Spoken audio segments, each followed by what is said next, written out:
Good day, everyone, and welcome to the Human Development Zone brought to you by the Education Support Forum. Today, I have an amazing young lady who is doing amazing work in Benin and across Africa. We have Dr. Joannie Marlene Bewa, a multi-award winning physician from the Benin Republic who is doing advocacy work and focuses on health, education, and gender equality. How are you, Joanne? Hello, Joanne. Hi, I'm doing well, and thank you for having me. I'm doing pretty well. Thank you for having me. Thank you so much. Sure. No, thank you. We are honored to have you. Just spare some time with us just to tell us what you are doing and how you are incorporating the sustainable development goals in everything that you are doing. So, I know you've got a lot that you're doing. I know you are a medical doctor and a public health researcher, and also founder of the Young Beninese Leaders Association, and also you're part of the United Nations Young Leaders for Sustainable Development Goals, which is the SDGs, and also you have a part in the United Nations Fund for Population Youth Panel. So, yeah, that's a lot, eh?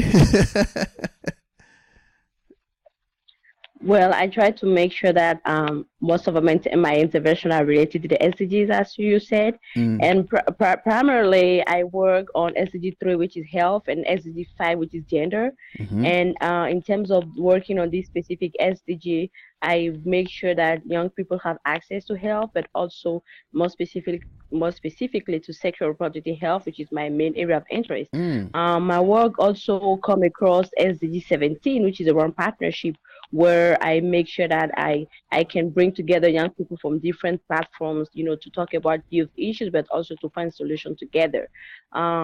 Even more recently, one of my work, because the SDGs are a framework, and the framework that needs to be taken not just as mm-hmm, specific SDG, but as a framework as one. mm-hmm, I'm also like involved in pushing a couple of issues related to young people. And mm-hmm, when you talk about young people, you also talk about youth economic empowerment. uh-huh. And more recently, my contribution few days ago has been within the Yes Forum, a forum on youth employment and self entrepreneurship and self-employment, to Wow. actually make sure that donors and stakeholders understand that access to funding for young people to Mm-hmm, become economically independent is also a key driver to reach the sustainable development goals.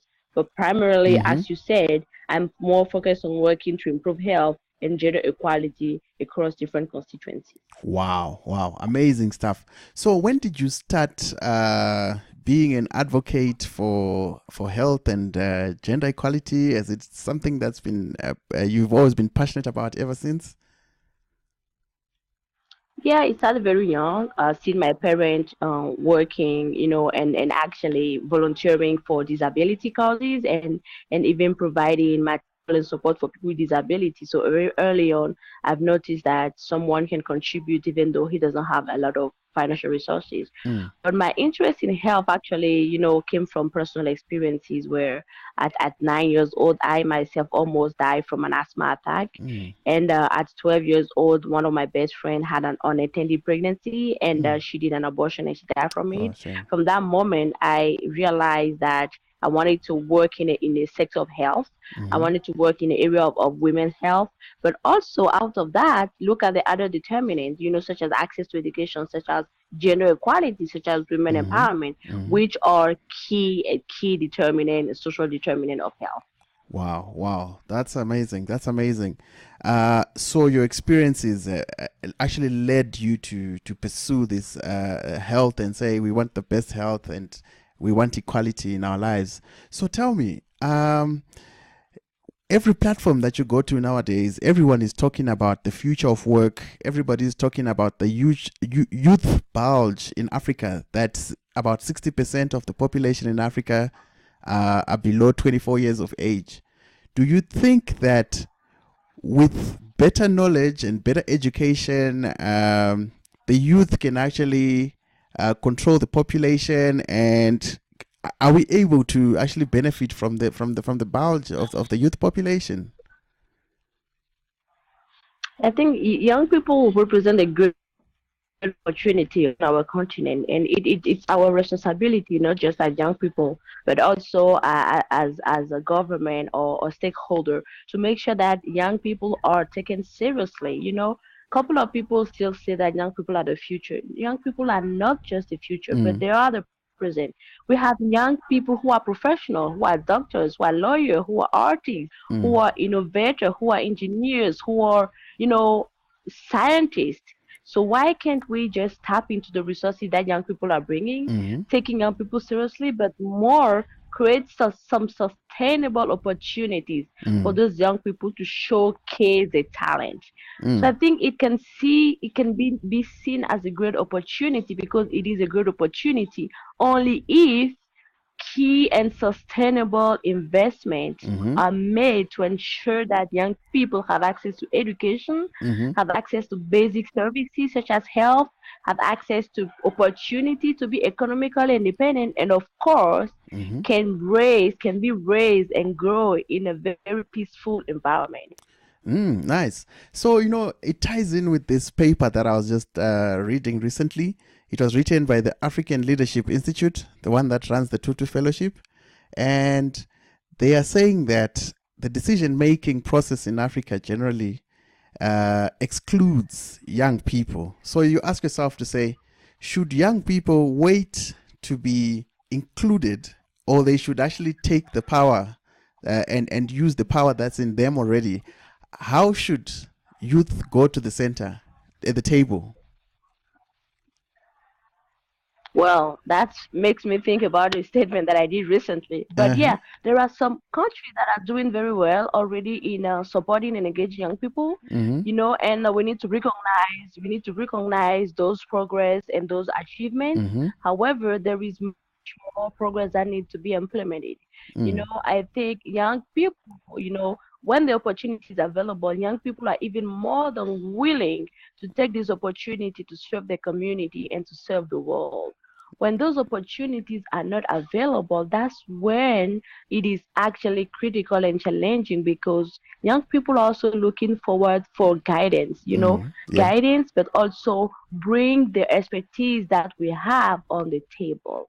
And Mm. it definitely, goes beyond just talking about what we need, but we also show what we can do. Mm. So I think basically it is all about ensuring that there is this enabling environment, Mm. where young people can really participate in and make his or her voices counted.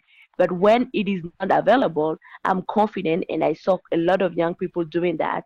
They just raise the voice. They were just proactive. Mm. What they need was really, what they consider and acted upon. And that's the kind of proactive Mm. leadership that we need actually on the continent. And I'm seeing a lot of my fellow young people exemplifying this proactive leadership. Wow. Wow. Amazing stuff. So, a hypothetical question for you. If you had a magic wand and you had all the power in the world, what two things would you change that would benefit most the youth of Africa? Two things, two most important things.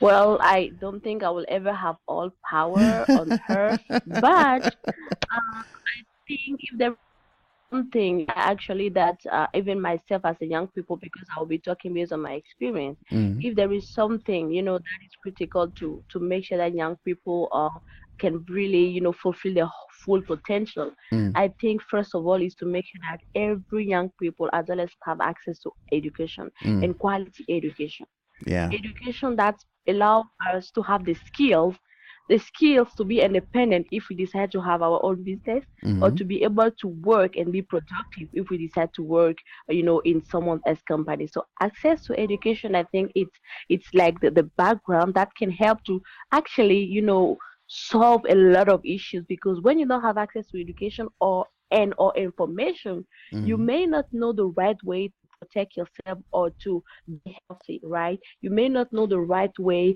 to avoid risky Mm-hmm. behavior. You Yeah. may not know if you're a woman and you don't have the right information. You may not be able to make decision for your own life or for Mm. the life of your baby, etc. Yeah. When you don't have access to education, you may not be able to have a good job, good job and the income that is needed actually to sustain a good life. When Wow. you don't have access to a good education, Mm-hmm. you may be actually, attracted or tempted, to do to have behavior that may be violent or that can jeopardize peace or stability. When Mm. you don't have access to education, you Mm. are more likely to be in poverty. Even if you have a job, you may be in poverty because you are underemployed or underpaid. There are, so many, linkage that Mm. start from education, and making sure that all young people on the continent have education and the skills that is appropriate, is gonna be the one thing that I will talk about. And the second thing that I will talk about, because it is my area of work, Mm-hmm. it is all about health. Mm. If we can put in place a mechanism to strengthen health system all over the continent and Mm. build on our success, because there are some success stories in building health system in Africa, or in tackling epidemics or issues such as maternal mortality or Mm-hmm. HIV. There are great success stories. So let's also build, on the scientific knowledge of Africa. Let's build on the success story and see how we can work collaboratively to invest very smartly in strengthening our health system and Mm. making sure that healthcare is available for all. I used to give this one example. Mm-hmm. An individual who is not healthy may not sustain a good job. If he Mm. does not sustain a good job, or she does not sustain a good job, she's more likely to be in poverty. If Mm. she is in poverty or he is in poverty, he or she is actually exposed to couple of, risky, behavior or any other, situation that can make him vulnerable. So Mm. if there are two things that I will advise, that will be these two things.